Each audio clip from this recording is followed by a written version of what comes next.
2008 ngerjainnya 2008 Tentang membacakan. pembajakan. Oh, Yes. oke. Jadi zaman itu masih membahas Haki Iya. 92 kalau nggak salah. Iya. Itunya undang-undangnya. Undang-undangnya. Heeh. Karena psikologi jadi areanya kan abu-abu, Iya. bukan hukum gitu. Iya. Jadi yang aku ambil sikapnya musisi Terhadap aksi pembajakan. tidak Atau- spesifik pembajakan, tapi justru lebih spesifik lagi adalah pengkopian file MP3. Anjir, MP3. harus kerucut kan. Iya. Jadi mungkin kamu ngalamin zaman belum iTunes. Zaman Winem kan. Iya betul, iya kan. Iya.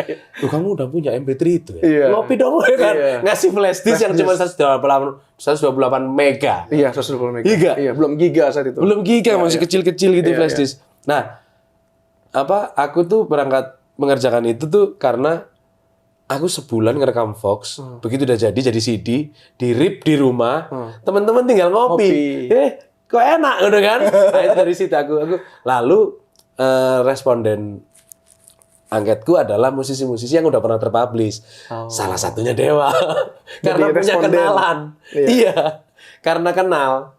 Jadi waktu itu White Shoes, Adams, karena teman-teman di Aksara waktu itu kan. Iya, Fox di Aksara ya waktu itu Iya. masuknya. Iya. Lalu si Lawn Seven kirim pakai pos, Naif kirim pakai pos, gitu-gitu.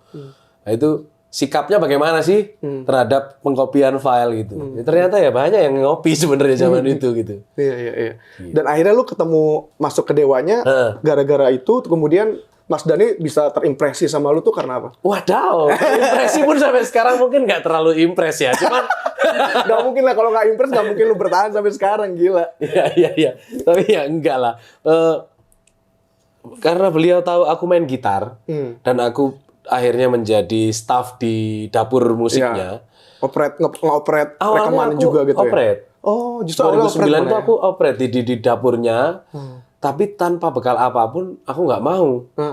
Karena aku sekolahnya bukan itu, aku mencari bekal pendidikan waktu itu. Aku ambil kursus 9 bulan kelas 3 bulan Sound. praktek gitu, sound engineer, basic ada di Kelapa Gading, namanya LPDK, Lembaga Pendidikan David Klein. Itu dalam setahun pertama itu aku sambil kursus ke sana. Jadi sambil ngoperate, sambil juga upgrade skill di sana. Iya, nambah ilmu. Gitu. Jadi Ahmad Dhani tahu aku sekolah di situ. Jadi aku bilang, Mas, tapi setahun ini aku kursus dulu di sana ya gitu. Buat nambahi ilmunya aja. Oh ya boleh gitu. Tapi saat lu keterima, kan lu pasti udah sebagai fans kan? Salah Dewa yang tidak terdaftar. Dewa yang tidak terdaftar anggota ya. Iya, terdaftar kartunya anggota itu nggak ada. Cuman katam dari kecil emang gitu, dari Ahmad Band dari sebelumnya. Itu kan jadi satu mimpi menurut gua, ya kayak gue juga pernah mengalami gitu saat gue suka T5, tiba-tiba ngeband sama gitarisnya T5, ngeband sama vokalisnya T5 kan gitu-gitu kan, terpapar gitu di saat fase tertentu. Nah, ini gue pengen tahu saat itu lu ada kesempatan untuk menggapai itu gitu Mas, satu mimpi atau satu impian yang nggak kebayang nih akhirnya bisa kerja gitu. Dan apakah itu jadi hal yang terkuat lu akhirnya berdedikasi dengan RCM gitu?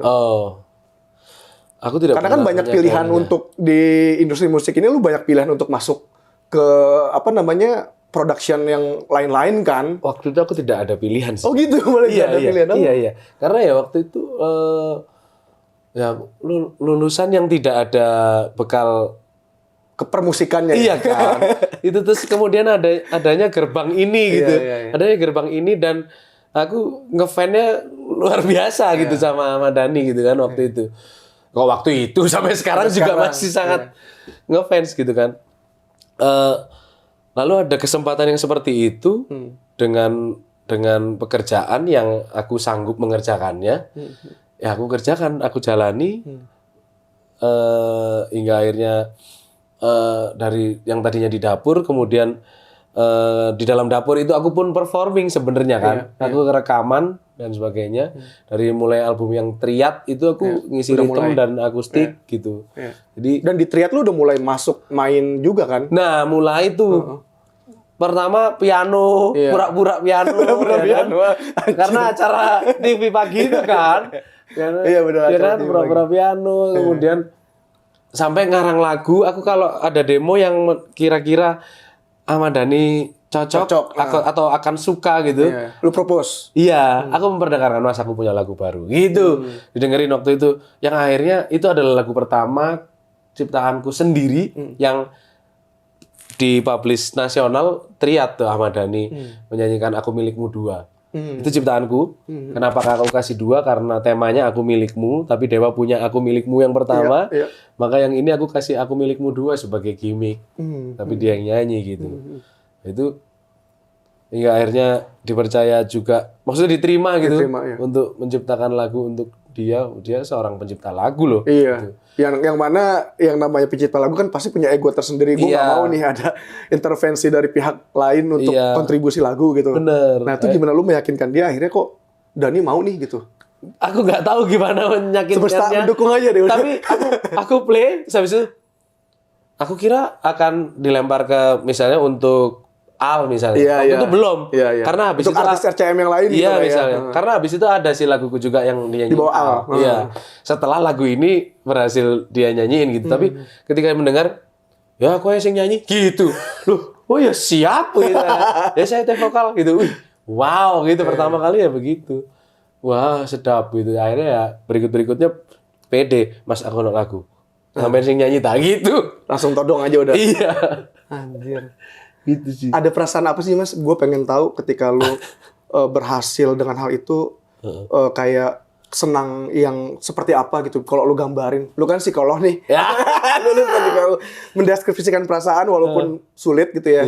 Pengen tahu aja sih dari seorang Vega Antares gitu ya. Dengan seorang apa namanya yang diidolakan gitu, akhirnya bisa seintens itu dan kemudian menjadi bagian penting di manajemennya juga. Wow, apa ya? Mungkin satu kata yang menggambarkan bangga ya. Bangga ya? Iya. Bangga yang luar biasa sih. Maksudku aku ada tercantum namaku gitu. Di kredit title ciu, gitu kan ya. Gitu kan. Vega Antares gitu. Terus pertama kali tercantum juga di cover. Ya kan, zaman cover masih ada tuh. Lalu kemudian terlibat juga di Mahadewa. Itu kalau di Mahadewa kan jadi kayak anggota bandnya gitu kan. Betul. Itu ya satu kata sih bangga sih. Itu maksudku ya kontribusiku ternyata berguna gitu di sini. Gitu. Dan setelah pencapaian itu ya justru yang membuat lu untuk jadi lebih oke, gue udah cukup di sini aja atau gue masih tetap harus mengembangkan lagi gitu Mas. Walaupun ya secara gue bisa melihat adalah lu berkembang terus sih gitu ya. Lu menciptakan banyak program yang tadi lu ceritakan gitu ya. Nanti kita bahas nih program-programnya. Di off cam tadi ya. Di off cam tadi. Menarik. Aku tetap harus belajar dan melebarkan sayap sih. Dengan belajar dari Ahmad Dhani gitu ya, misalnya ya, etosnya dia gitu bener. Ya aku harus belajar untuk bisa jadi seperti sekelas dia sih. Paling enggak gitu. Benchmark lu berarti Ahmad Dhani. Iya. Berat ya. Ya tapi jadi motivasi sih ya. Gitu. Mulai apa ya? Kalau yang akhir-akhir ini kayak tapi aku udah mulai, aku pernah bikin lagu buat Ari Lasso juga loh. Ya kan? Itu waktu itu juga aku punya demo, aku sampaikan ke Mas Ari, Mas Ari ya cocok gitu. Ya dari situ sih aku harus belajar nih kayaknya untuk menjadi produser nih di masa depan. Di masa depan. Berpegangan pada istilahnya nabi-nabiku ya. Nabi-nabiku salah satunya ya Ahmad Dhani. Iya. Dan beberapa perbitel-bitelan yang di luar sana gitu.